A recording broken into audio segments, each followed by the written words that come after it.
hear how these top big countries are fighting over Africa's resources, that should be an indicator that, hey, am I missing something? Africa is the only continent within the next 50 years that has the highest exponential growth. The outfit that I'm wearing is made in Nigeria. Trust for sure is a big one, because we even have issues of trust within our own families and close relatives that we feel like, I want to invest, but I don't trust who and who to reach out to talk to about this. One thing I always like, obviously having that trust challenge, right? But a way that you can mitigate that is money, right? There's a mortgage system now, even better than the United States. Really? The 10-year period, you put a certain percentage down, it works. I'm like, 10 years is better than 30 years. Or 40 or 50. Exactly.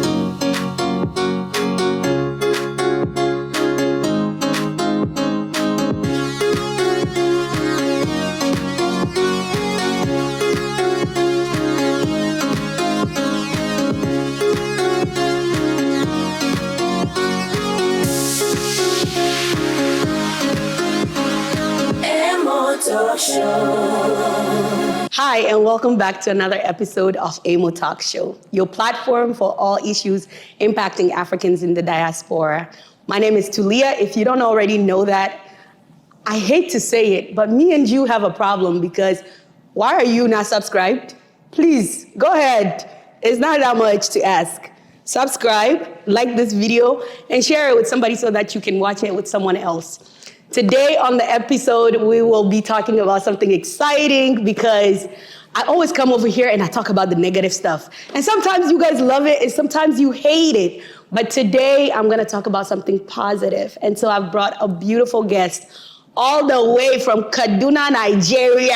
Period. Do you know where that's at? If you don't know, please go and do your geography test again, because anyways, my guest here is Faith. Faith, please go ahead and introduce yourself. Thank you so much for having me. Or reintroduce herself, because she's been on this podcast before. Yes. She just needs to reintroduce herself. Exactly. But my name is Faith Young, as she mentioned. And we go way back. We go way back. We've done a lot. You've seen me at my trenches stage. Yes, I have. But I'm Faith Young. As she said, I'm from Kaduna, Nigeria. I currently live in Phoenix, Arizona, and I am a data analyst with my profession. I'm also a business owner, and yeah. Thank you so much, Faith, for coming on. We appreciate you being here. It's not easy to call you last minute and you show up, because I'm in Phoenix, you guys. I'm so excited. I am in Phoenix, and as you can tell, my scenery is different, and it looks nice, doesn't it? Because that's Phoenix for you. We love it. It's different. It is different. It's the best. It really does, you guys. Like, since coming here, I've just been amazed by everything that I've seen. And this is not my first time here, but every time I come, I see something different that I like. Yeah. So, yeah. We just need to move. We're waiting for the day. Who knows, someday. But today, you guys, will be talking about why invest in Africa. And today, Faith is going to be sharing her story. I don't know if you know this, but 9 out of the 20 countries that had the most booming economy or booming investment areas, like in technology, in agriculture, and in renewable energy, Africa is on that map. And because Africa is on that map, we have to ask ourselves, why has we young people, why are we not investing back home? And at times, we are afraid because of who can we trust? What partners can we get that we can trust to do this type of business with? And so today we'll be talking to Faith. She'll be sharing her journey, and maybe by the end of this episode, you'll feel a little bit more at ease to want to invest back home, and maybe a little bit more encouraged too to even start thinking about it if you haven't already. So Faith, the very first question is, why did you choose to invest in Africa? Well, the thing is, Africa is home. Right. Africa is home, first of all. They say hospitality begins at home. You start with where you're from. And I mean, even just the indication of the media and just the news, when you hear how these top big countries are fighting over Africa's resources, that should be an indicator that, hey, am I missing something?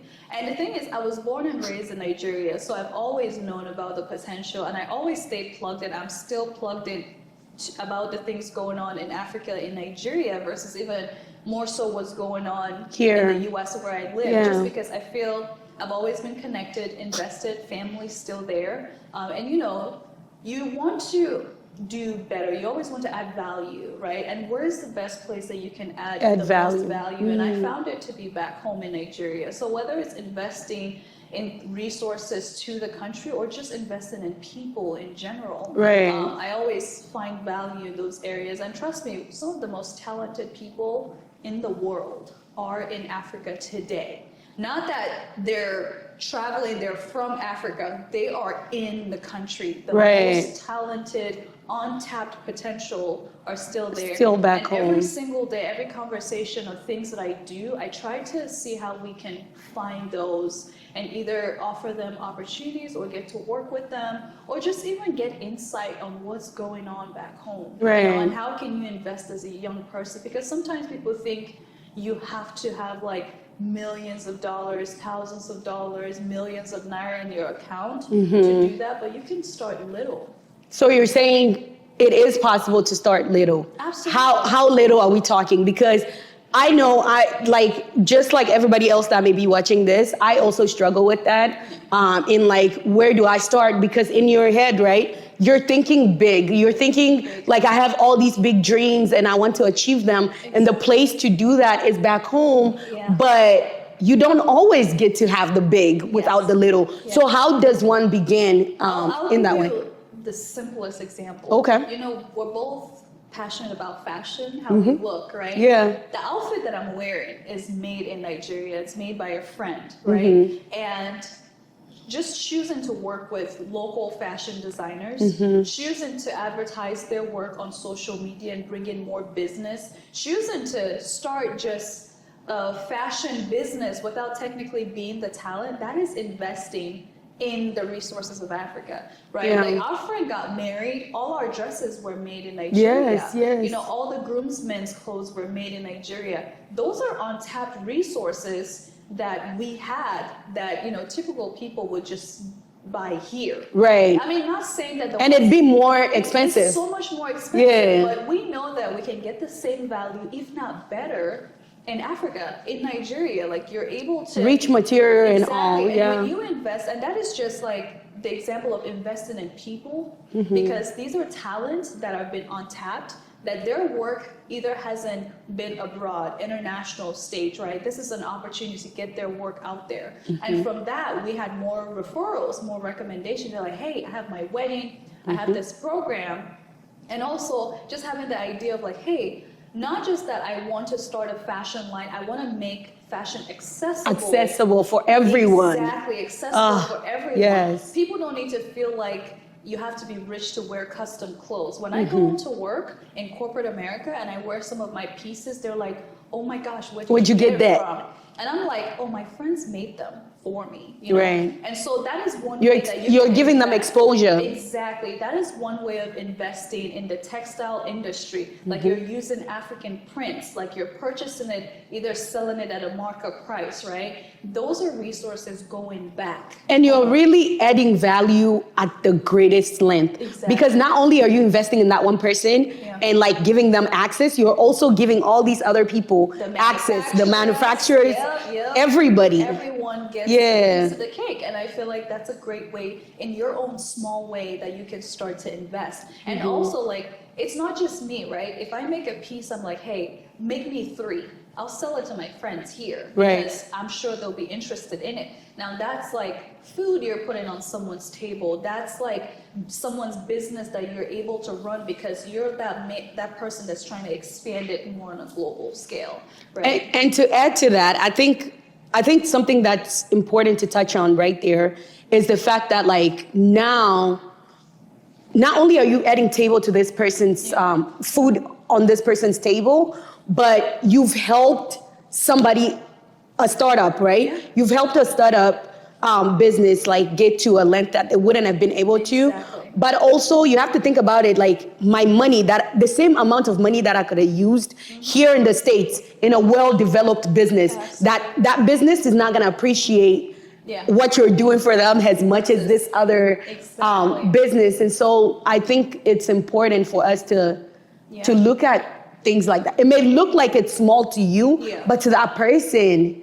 it's everything. Yeah. And sometimes, like, because some of the misconception people have about investing is that there has to be a profit for you. Yes. There doesn't always have to be a profit for you. The profit could be value. You could choose to invest to add value in your community, right?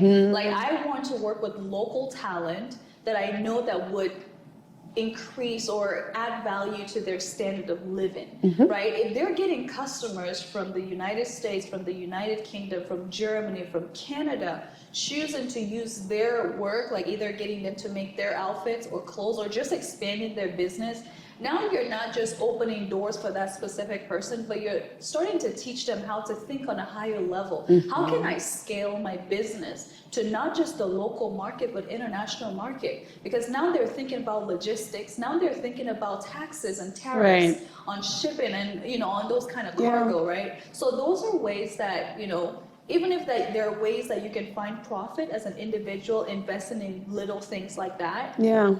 That's a bigger value that you're just adding to your community back home. Okay. So I'd like to shift this conversation to then the challenges that one might face doing that. And I know for you, because you were born and raised in Nigeria, it might have been a bit easier for you because you knew your way around things.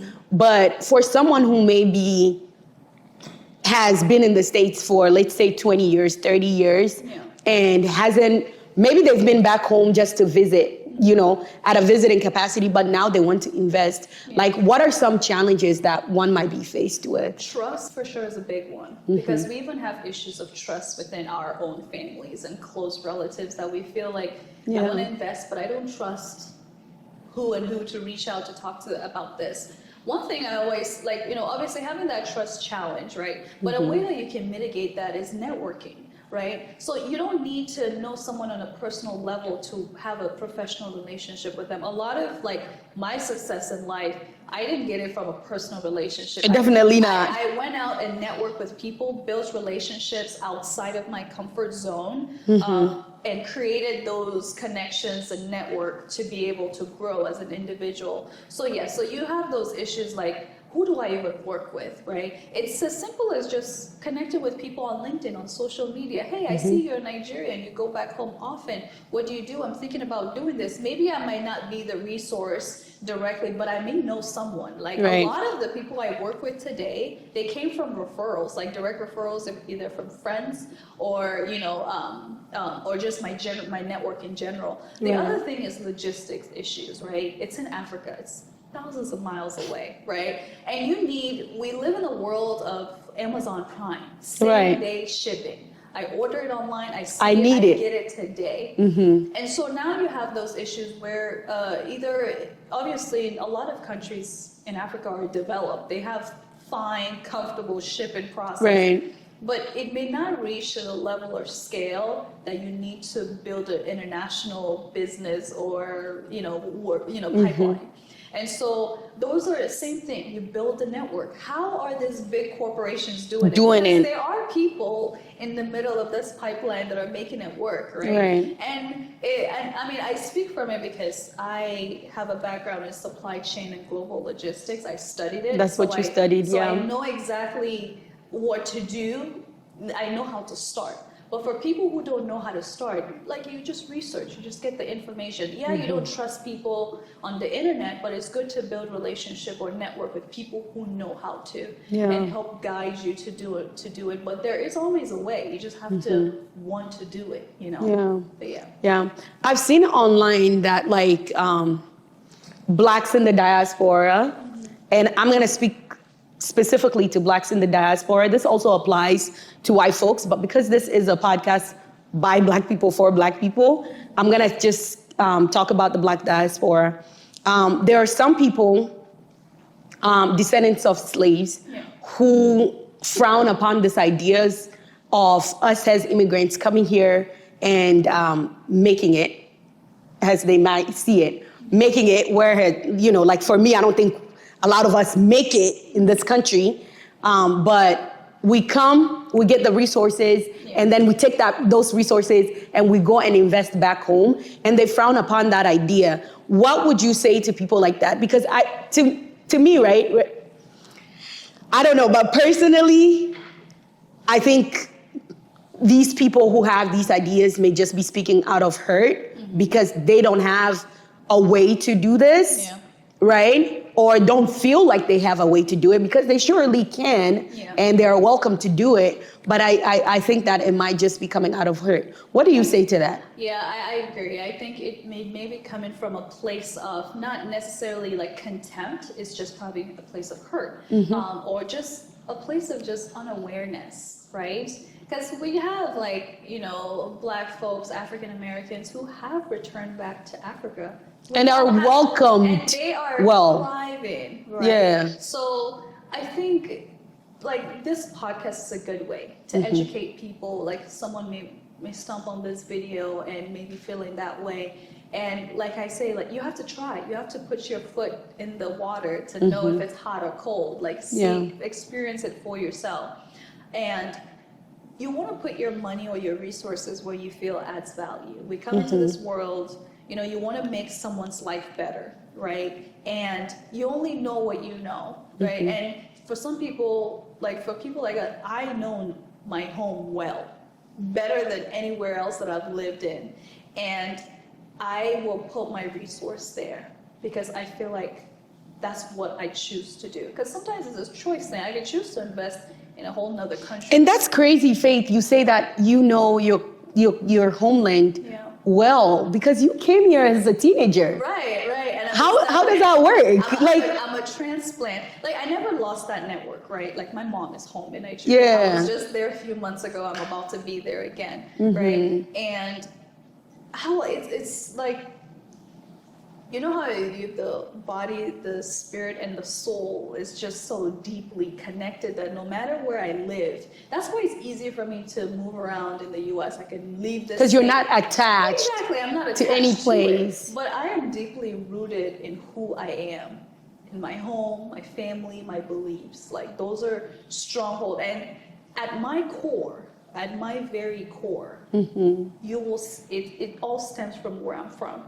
The person that I am today, the decisions I choose to make, the way I choose to live my life stems from who I am deep within, and that's my roots. And that is so profound. So being just accepting that in anywhere I go, I still thrive. And so some people say, oh, you thrive because you came to America, you did so well, you chose to be educated. No, I am that because of who I am, where I'm from. Why I am who I am is deeply rooted with just where you come from. So, would you please speak to the teenagers? Because I think kids struggle, and I know we're talking about investing, but this is a type of investment. Yeah. Investing in your heritage, in who you are, and where you come from.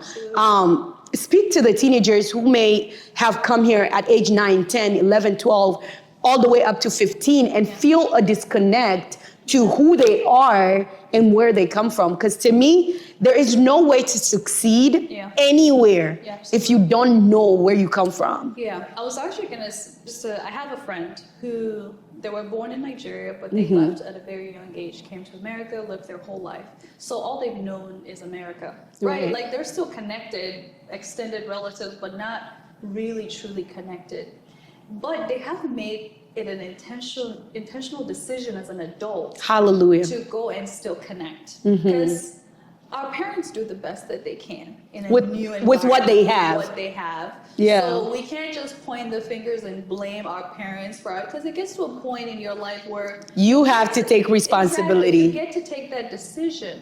And that's something fantastic that they did. They go home every year. They built relationship with their family back home outside of their parents having to do that for them. So if you're a young person feeling disconnected, you still have a chance, right? Maybe not right now. You could continue to stay connected. Like obviously social media has made the world a lot smaller. Yeah. So you could still be connected with people online, but go home. Yeah. Book a flight.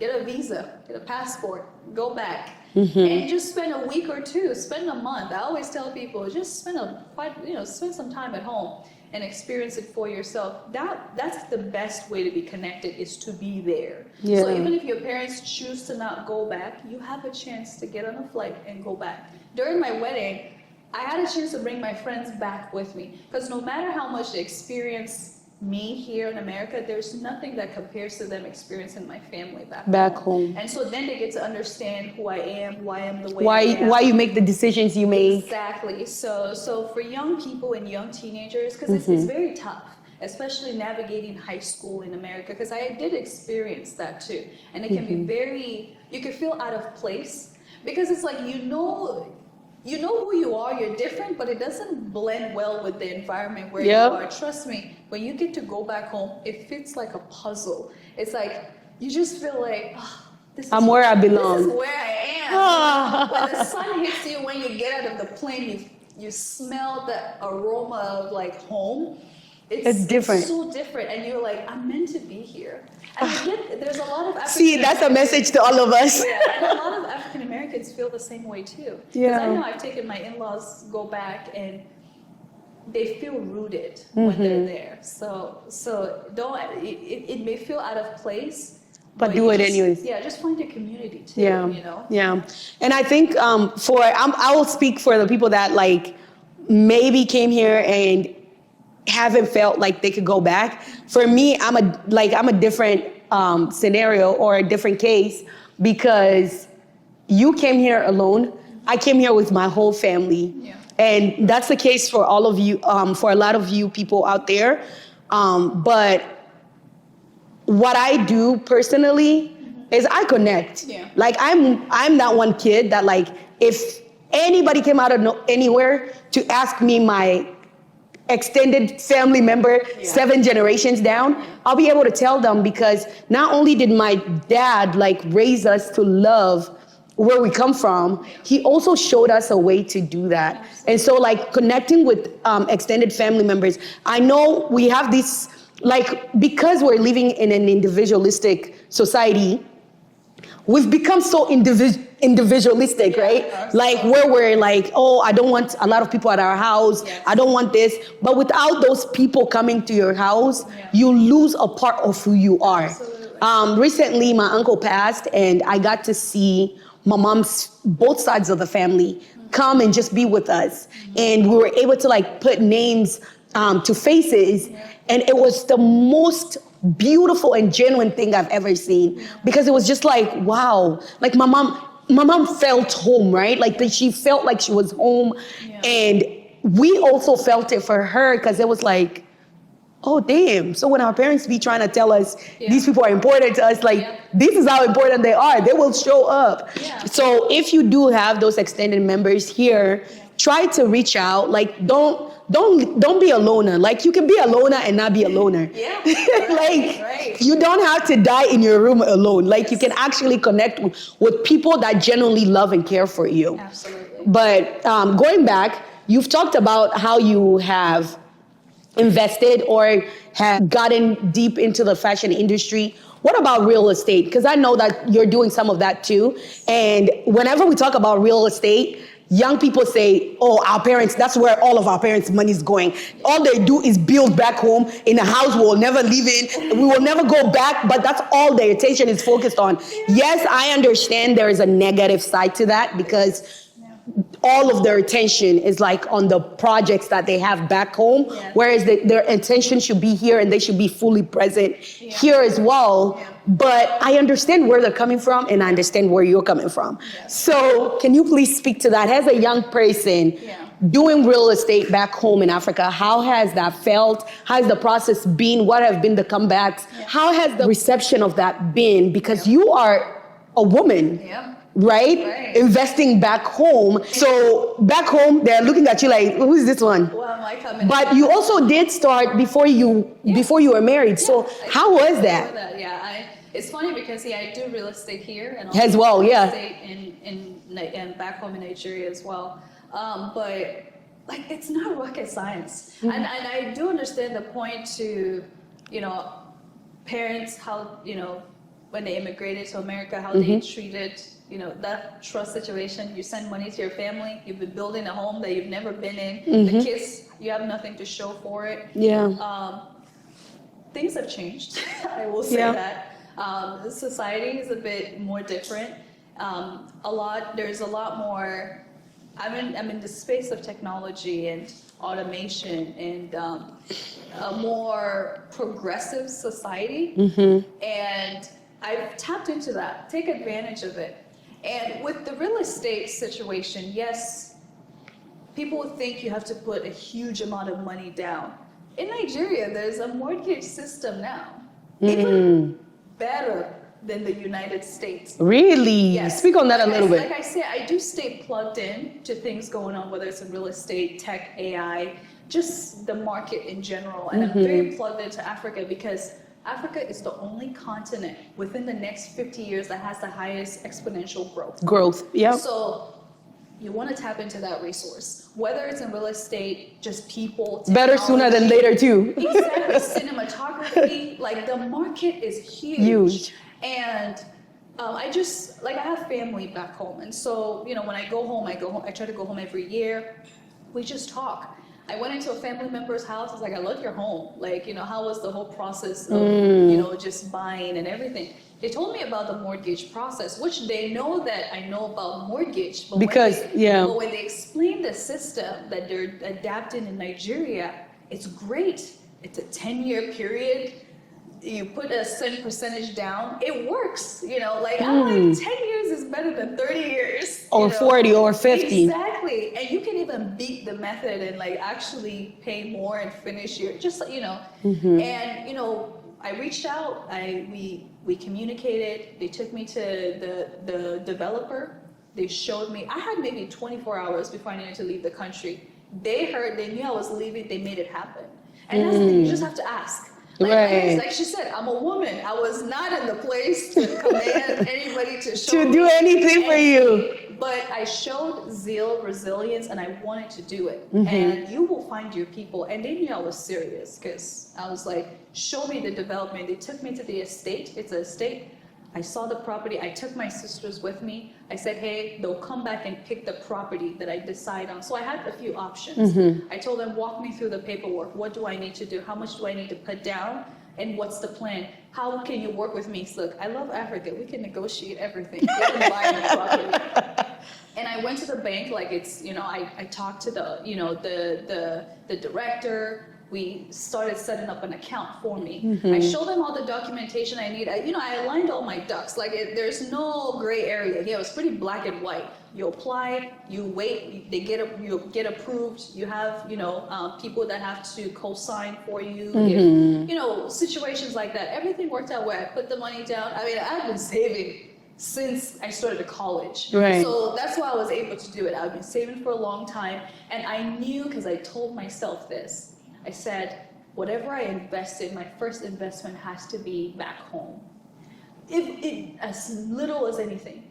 Right. And when that opportunity came and my cousin told me about it, and I jumped on it and I said, you know what, I want to do that. So I bought my first property. And then we started talking about the next. There are communities where it's the home is not that great, you buy it, renovate it, literally how it is here, you flip, right? But rather than flipping and selling it, you just flip it and keep it. Right? Because I know this area is about to boom. And I invest, from Kaduna, but I invest in Abuja.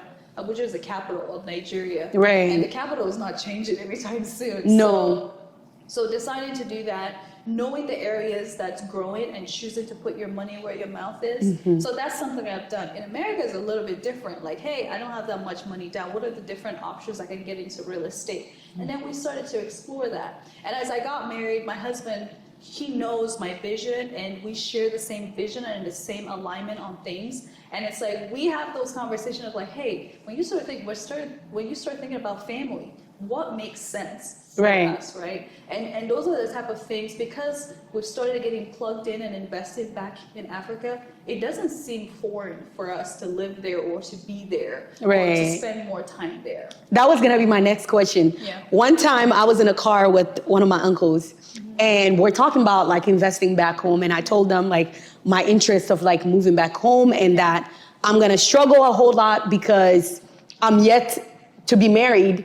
And my struggle is that I don't want to find any men or to be with a husband that doesn't want to move back home, because that's what I want to do. And he looked puzzled. He said, I didn't know people your age you are thinking of going back home. I said, let me tell you, my uncle, like all of my friends are going back home. Matter of fact, all of us are investing back home. Absolutely. And so he was amazed. He was like, I thought it was just us old people that are investing and you young people are hating us for it. And I said, no, for real, like we're moving back. And so Faith, in your opinion, would you say that Africans have the capacity and ability to make it big in the US? And do you think that we can make it at a higher capacity in the US, or if we invest back home? Because I feel like our parents have that in their mind that like back home is better. So Yeah, absolutely. That yes, Africans can make it here. They are successful, resilient. I absolutely love seeing how well Africans do. Like just thriving, like they live well, they're comfortable, they're providing for their family better than they would have been able to in Africa. I will say though, there's a twofold to it. We can always be successful back home. It's just the cards that were played, right? This is one or the cards we were served, that because were served, yeah. for my case and a lot of Congolese in the US, Yeah. we were served these cards. Yeah. We didn't get to You choose. know, they had to leave because of war, like, you know, there was, you know, like conflict. And I mean, like for me in Nigeria, right, I came young, and there's a misnotion of just how women are successful, like the extent of how you can use your potentials here versus in Nigeria. Like I grew up in Kaduna, very conservative space in Nigeria. Women, you know, get married very young. I mean, not saying that there aren't successful women. It's just that it's not the norm. And I did not want that to be like, Your story. yeah, and I didn't even want it to be a reason why I was You not couldn't- successful, because I could have been able to do it. Yeah. So I felt like America gave me like a fresh start and an equal playing field that I could apply myself and do so well. But in the other reverse, I can still go back and be successful, not exactly the way I am here. Like my skills and talent are good, but it may not necessarily be good enough. Like I told you earlier, the most talented people in the world are in Africa today, because their potentials are not used to the best. So if they came to America, they will keep them here. They, like I said, they'll be so successful and they'll stay here because it allows them to use their talent, their skills, and be successful, whether it's financially, be able to provide for their family. Versus there, the unemployment, the government is always, there are so many resources. But you know, we still have the issue with bad governance where the allocation of resources is still skewed. And so even if you go back to try to do some things, or like let's use a doctor for an example. Right. The medical doctor here is a millionaire. Like, Right. they are rich. They Right. make really good money, even if they're overworked. Reverse, when they go back to Africa, they're still overworked and drained, but they will not make a fraction of what they would here. Yeah. So yes, they're more incentivized to be here, but the same time, it's like the sky is your limit. There's endless potential for how successful you can be back home, whether as an influencer, whether as a politician, to say, because I love politics and I know people have a way they feel about it, but you can still be successful. You could be an entrepreneur. It may not be an easy place to do it, but if you can do it in Africa, you can do it anywhere. You can be successful anywhere. I like the point you made about how Africans are able to thrive anywhere, regardless of where that place may be. Yeah. I see Africans in Japan. I see Alaska. African in Alaska. What are you I see Africans everywhere in the Philippines, and they just seem to be doing well. Wow. So if there is anything, and I want this I want the young teenagers or the young adults who may be watching this to know that you have it in you as an African. I don't know what it is, like she said. I don't know what it is about us, but we just are resilient, you know? And don't let anybody take that away from you. There's nothing wrong with resilience. I feel like in America, they preach this thing like, we've been strong for too long. It's time to let it go. I get it. But at the same time, that's like, it's part of who we are. It's part of who we are. And if we are not that, because we are the most underestimated people on the planet Earth, and if we are not resilient in the spaces that we occupy, then we are nothing. And also to that point, other people are coming to take our own resources. Amen. So why are you letting them? Not that go to war with them, but if Africa has a lot of Africans invested in Africa, they won't need external sources coming to invest in Africa. So in your own small way, put into the resource so that people don't have to go and look elsewhere. And then we're in a huge deficit of debt to a country that we will never be able to pay back. And then we're in a chokehold for life. So, like I said, there's something these countries are seeing in Africa that they're fighting head over heels for. No, So for real. The earlier you find it and start tapping into that potential, whether it's The better. talent or people, the better. The better, because this is gonna be the last thing I say, but like, I know that like in Kenya, in Tanzania, in Congo, there are spaces where like, whether it be Europeans or like Chinese have bought land and like have started building in those spaces, where I saw online one time, it was either earlier this year or like the end of last year, where this girl shared their story where these Muzungus were saying that they couldn't go into that particular area. Like, it's a whole township that they have taken over because they bought land, and now they can call that that area their own. And so this girl was pissed, because how can you come to somebody else's land and do that? But like you said, if we allow them to do it, then they'll do it. I mean, because you can check history books. It's happened to so many people. So Africa is, I wouldn't say untapped, because Africa is still getting tapped, but they haven't even discovered the limit as to what Africa has. They haven't dug enough, right? So how about we go and do the digging? You know, let's. And young people have the potential to do that. We see it being done in Cameroon. We see Burkina Faso doing it. We see all these African countries, like young people standing up and saying, I'm taking what rightfully belongs to me. I mean, humans, we are made of dust, right? And dust is land. And you are the land that your dust comes from. And so if we allow other people to do that, they're going to do it and gladly do it, and not oppress us on top of it. You know? So, man, this episode has been great, and I truly appreciate everything that you've shared here. Some of the biggest that I got out of this is connect, reconnect, because if you connect with who you are, then you're able to invest in the space that you come from. And how important that is to do that, even as a young adult. Like, you don't have to wait till you're older to do that. I once had a young man on my show that said, the best time to invest are your 20s. And he was so right. He was so right. And so if you're hearing this and you are yet to hit your 20s, or you are in your 20s, like, start now. And if you don't know where to start, ask the right questions, like Faith said. Faith, is there anything else you'd like to add before we close this off? I was just gonna say, even if you're not in your 20s, don't feel bad. You can still invest. And there's also another saying, the best time to invest is now, today.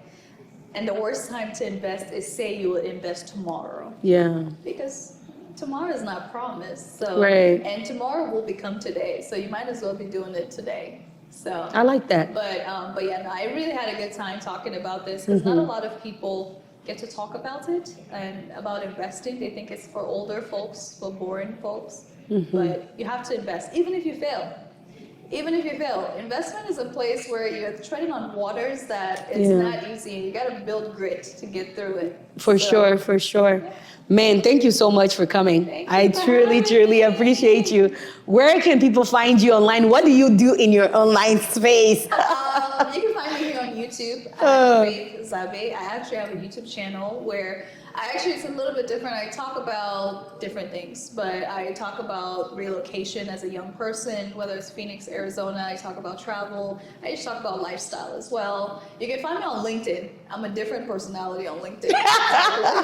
Of course. Corporate America face, and there I'm very passionate about Black talent, Black people in tech, Black women in tech. Just giving opportunities to people that look like us or just underserved communities. On Instagram, it's a different face you'll see. You'll find me there at Zabe50. I just kind of share myself. Fashion, you'll find me there. Fashion, beauty, lifestyle. We love to see the videos of her dancing on Fridays. She hasn't been doing them for a while, but I'm not going to report her to you guys. She's been traveling all over the world because, like I say, this is my famous friend. Okay. Okay. We're trying to make it. We're trying to make it. Yeah. And you're on TikTok too, so we'll put everything there. Yes, I'm on TikTok. I'm on any social media that there is, even Thread. Thread, I'm on there. I'm yet to cross that one. It's okay. Your account is open. You just need to go and activate it. Instagram has it open there for everyone. But no, I'm online. You can find me anywhere. Great. Well, you heard it from her. Thank you guys so much for tuning in into this episode. I hope that you've learned a thing or two. If you do have any thoughts about this episode, we really want to hear them. Go ahead and comment below. And if you are investing anywhere in Africa, let us know. Where are you investing and what sector are you investing in? And with that being said, I'm Tulia, your host. Go ahead and like this video, subscribe to our channel so you can come back for more. If you don't, I beg, we have issues. I will go and find juju for you. Much love from Émo Talk. Wewe hawata wapenda wala watoto kama jinsi atampenda mke wako. Kuna ile vijana wanafikiria kwamba kushare account na mke wako ambaye ni mama wa watoto wako, si ndio? Kakuzalia watoto 2 3, unajifanya wewe ni account ya kwako ya hela. Mke wako haruhusi kutoa hata pesa yote kwenye account yako, haruhusi hata kujua hata passcode ya account yako ya